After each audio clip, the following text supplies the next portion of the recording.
सदगुरुदेव की जय, पूर्ण परमेश्वर कबीर की जय हो। अभी एक बहुत ही दुखद घटना सामने आई है। 28 मार्च सन 2025 12:50 पे 7.7 की तीव्रता से एक भूकंप आता है और कई देशों को हिला कर रख देता है। म्यांमार, थाईलैंड और भारत के कई हिस्से, दिल्ली एनसीआर, उत्तर प्रदेश, अन्य कई जगह पर इसके भयानक झटके महसूस किए गए। भाइयों, एक मस्जिद के भी धराशायी होने की न्यूज है और उसमें कई नमाजी चुठिल और अल्लाह को प्यारे हो गए। ये एक बड़ी भयावह और दुखद घटना है जिसका दुख परमेश्वर को ही होता है, क्योंकि जब भी कोई घटना घटती है इस तरीके की, जैसे बाढ़, भूकंप, ज्वालामुखी या आकाश से बिजली गिर जाना, इस तरीके की घटनाओं को हम प्राकृतिक घटनाओं के रूप में जानते हैं। ये प्राकृतिक घटनाएं जनहानि करती हैं, स्थान के स्थान धराशायी कर देती हैं और इस प्रकृति को हम अष्टांगिनी शक्ति के रूप में भी जानते हैं। आदि शक्ति को प्राकृति देवी भी कहा गया है। इसका पहिया नीचे से नाचता है। माया महाठगनी में जानी, परमेश्वर कबीर की वचन है। जब इस तरीके की आपदाओं को परमेश्वर कबीर देखते हैं तो परमेश्वर कबीर बोल उठते हैं, चलत चक्की देख के दिया कबीरा रोए, दो पाटन के पट तरे साबुत बचे ना कोई। नीचे माया अर्थात प्रकृति की चक्की है और ऊपर से प्रलयंकारी काल निरंजन अर्थात जिसको हम यहोवा के नाम से भी जानते हैं, कुछ लोग इसको ओमकार के नाम से भी जानते हैं। परमेश्वर कबीर कहते हैं, इन दोनों के बनाए हुए चक्की के जाल में जो भी आता है वो पिस ही जाता है। अर्थात कोई भी प्राकृतिक प्रलय हो, अगर वो परमेश्वर के ज्ञान को नहीं सुनता तो ऐसी प्राकृतिक प्रलय में नष्ट हो जाता है। ऐसी प्राकृतिक प्रलय में भी उसी की रक्षा होती है जिस प्रकार एक चक्की के चारों ओर पाटा घूमता है, परंतु उसके ठीक बीचों बीच एक लकड़ी लगी होती है, उसमें जो गेहूं का अंश रुक जाता है वो कभी नहीं पिसता। वो लकड़ी को मजबूत सदगुरु समझना चाहिए। जो सदगुरु की शरण में आ जाता है फिर उसकी रक्षा हो जाती है। परमेश्वर कबीर कहना चाहते हैं, चलत चक्की देख कर दिया कबीरा रोए, दो पाटन के पट तरे शाबुत बचे ना कोई। तो वो शख्स की कोई हानि नहीं होती जो सदगुरु की शरण में आ जाता है। इस पर परमेश्वर कबीर कहते हैं, सदगुरु शरण आने से आई टले बला, जो तेरे मस्तक में शूली हो सो कांटे में टला। अर्थात वो भी कांटे में टल जाती है। मने आपका जो सर्वस्व नाश होना हो वो भी एक छोटे से कीली के रूप में, थोड़े से दर्द के रूप में निपट जाती है, वो संकट कट जाता है। परमेश्वर कबीर कहते थे, ऐसी प्राकृतिक प्रलय में क्या मंदिर, क्या मस्जिद, क्या गुरुद्वारा और क्या चर्च, ये प्राकृतिक प्रलय सबको नष्ट कर देती है। दृष्टि फड़े सो फना है, थर अंबर कैलाश, कृत्रिम बाजी झूठ है, तुम सबक सुनो वो सांस। अर्थात ये कृत्रिम बाजी है, दृष्टि पड़े सो फना है। परमेश्वर कबीर अपने आध्यात्मिक ज्ञान में बताते हैं कि दृष्टि में जो जो चीजें दिख रही हैं ये एक दिन फना हो जाएगी, नष्ट हो जाएगी। ये कृत्रिम बाजी, इसको बनाया गया है। ये 5 तत्व, आग, हवा, पानी, आकाश, पृथ्वी, इन 5 तत्वों से इन सब चीजों का निर्माण हुआ है और ये एक दिन नष्ट हो जाएंगे। परमेश्वर कबीर कहते हैं, कबीरा मंदिर लाख का, हीरे जड़े लाल, दिवस 4 का पेखना विनस जाएगा काल।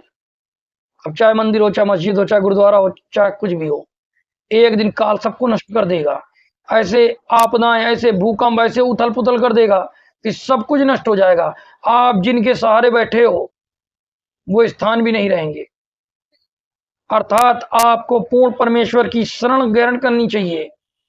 वो पूर्ण परमेश्वर, अल्लाह कबीर, परमेश्वर कबीर, परवरदिगार कबीर, ऑलमाइटी गॉड कबीर, और वो परम संत के माध्यम से ही मिलते हैं। परमेश्वर कबीर से एक बार काल की भेंट हुई और काल ने कहा, अरे कबीर, तेरे ये बंदे एक दिन मैं नष्ट कर दूंगा, मैं इस जहां को नष्ट कर दूंगा। काल ने कहा, धरती अंबर जाएगा, बिसरेगा कैलाश, एकम एक्का कर दूंगा, कहां रहे तेरे दास। अर्थात धरती और अंबर को आपस में मिला दूंगा, कैलाश को नष्ट कर दूंगा, एक्का मिक्का कर दूंगा, आग पानी एक कर दूंगा, कहां बचेगा कोई, तब तेरे भगत कहां जाएंगे। परमेश्वर कबीर ने मुस्कुराते हुए एक जवाब दिया, धरती अंबर जान दे, बिनसन दे कैलाश, एक्कम एक्का होने दे, मेरे आसरे रहे मेरे दास। जो मेरा आसरा करेंगे, मेरे नाम का आसरा करेंगे, उनको ऐसे ऐसे उठा लूंगा, उसका तू कुछ भी नहीं कर पाएगा। भाइयों, संत रामपाल जी महाराज अपने सत्संगों, अपने प्रवचनों में भाई प्रमाण उदाहरण देते हैं कि महाभारत युद्ध में जहां काट मार चल रही थी, सब जगह तीर और तलवार तुपुक चल रहे थे, तोप के गोले चल रहे थे, ब्रह्मास्त्र चल रहा था, किसी का भी बच पाना बड़ा मुश्किल था।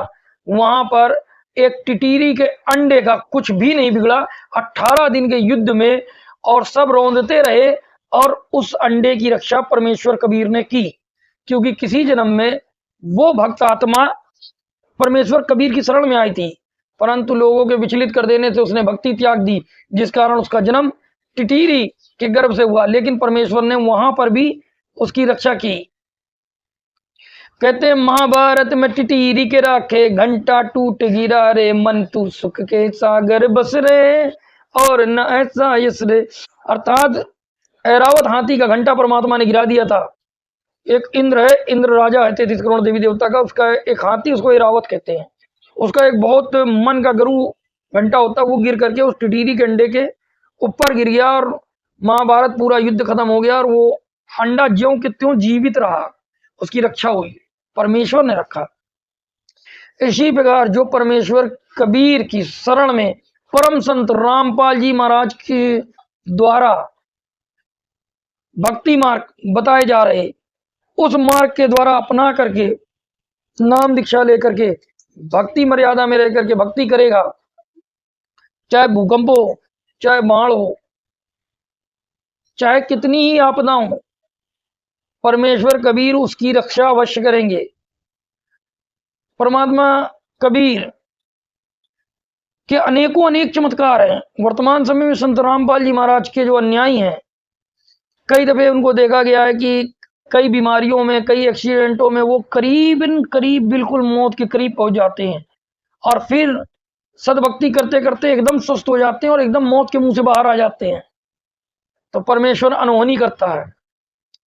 परमेश्वर कबीर कहते हैं, आया है सो जाएगा राजा रंग फकीर, एक सिंहासन चढ़ चले, एक जुड़े जात जंजीर। यहां पर जो भी आया एक दिन जाएगा। ये 5 तत्व का शरीर तो छोड़ना पड़ेगा, परंतु ऐसा नहीं होगा कि तेरे घर में कोई 5 साल का बच्चा है और जिसका रोजी रोटी और भार तेरे सर पर है और तुझको मृत्यु मार दे। ऐसा अनहोनी परमेश्वर कबीर के दरबार में नहीं होती। परमेश्वर कबीर अगर ऐसी स्थिति हो तो ऐसा होने ही नहीं देते। सतगुरु के दरबार में कमी काहे की नाए, हंसा मौज नहीं पाओता, चूक चाकरी माए। परमेश्वर कबीर के दरबार में जब तक आप मर्यादा नहीं तोड़ते तब तक आपको हानि हो ही नहीं सकती, चाहे कितना बड़ा ही भूकंप क्यों ना हो। परमात्मा मलबे से भी अपने बच्चों को जीवित निकालने की क्षमता रखता है, अगर कभी कोई किसी जन्म में इस परमेश्वर कबीर की शरण में आया हो। तो भाइयों, ये एक बहुत ही अधिक दुखद घटना है और आगे भी आपदाएं आती रहेंगी। इसलिए आप सबसे प्रार्थना है, करबद्ध प्रार्थना है, संत रामपाल जी महाराज कूक कूक के चिल्ला रहे हैं, सबको बता रहे हैं कि ये दयालु परमेश्वर कबीर है, इस परमेश्वर कबीर की शरण में आए, आपकी और आपके बच्चों के और आपके परिवारजन की रक्षा होगी, क्योंकि पूर्ण परमेश्वर ही रक्षा कर सकता है। जो रक्षा करने वाला है उसको हम जानते नहीं, और जो रक्षा नहीं कर सकता है उसकी हम शरण में हैं, उसकी हम नमाजें अदा कर रहे हैं, उसकी हम इबादत कर रहे हैं, उसकी हम प्रे कर रहे हैं, उसकी हम ग्रंथ पढ़ रहे हैं। लाभ कहाँ से होगा? संत रामपाल जी महाराज अपने सत्संगों में कहते हैं, वस्तु कहीं खोजे कहीं लागे किस विध हाथ, एक पलक में पाइए भेदी ले ले साथ। अर्थात जब तक वो भेदी नहीं मिलेगा, वो बाखबर संत नहीं मिलेगा, वो तत्वदर्शी संत नहीं मिलेगा, वो इल्म वाला नहीं मिलेगा। बाइबल में एक जगह कहा है यीशु मसीह ने, अगर मैं नहीं जाऊं तो वो नहीं आएगा। तो जिसको आना था वो आ गया, वो परमेश्वर कबीर के अंश और वर्तमान समय संत रामपाल जी महाराज हैं। जब संत रामपाल जी महाराज को सन 2014 में नवंबर महीने में जिला प्रशासन ने अफवाहों के चलते उनको यातना देने के प्रयास से जेल में डालने की कोशिश की, संत रामपाल जी महाराज पे झूठे आरोप लगाए, उसी दिन से काल प्रबल हो गया। उसी समय से भूकंप के सिलसिले चल रहे हैं। कोरोना आ गया, अब ये फिर भूकंप आ गया।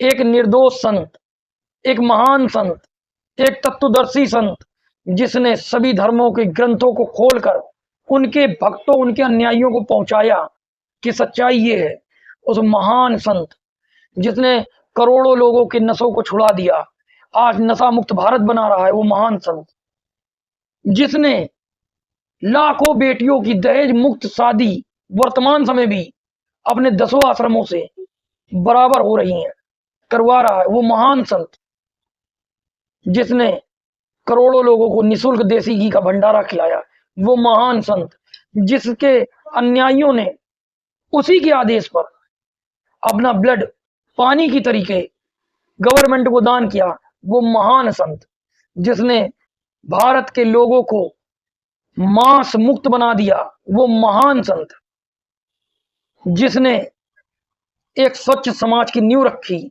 नशा मुक्त समाज की नींव रखी और भ्रष्टाचार मुक्त समाज की नींव रखी। उस महान संत को जब यातना देखने का प्रयास किया जाएगा तो इस तरीके की घटनाएं अभी और भी आम हो सकती है, इसमें कोई बड़ी बात नहीं है। इस दुखद घटना का दुख उस महान संत को भी है, पर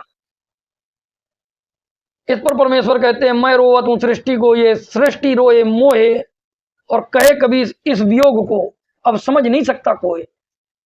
आप भूकंप में दब करके उस अल्लाह, उस परमेश्वर, उस गॉड को याद कर रहे हो कि मालिक मेरी रक्षा कर, मैं तो तेरी इबादत कर रहा था, मैं तो तेरी पूजा कर रहा था, मैं तेरी भक्ति कर रहा था, और मेरे वालिद, मेरे बच्चे ऐसे ऐसे दबके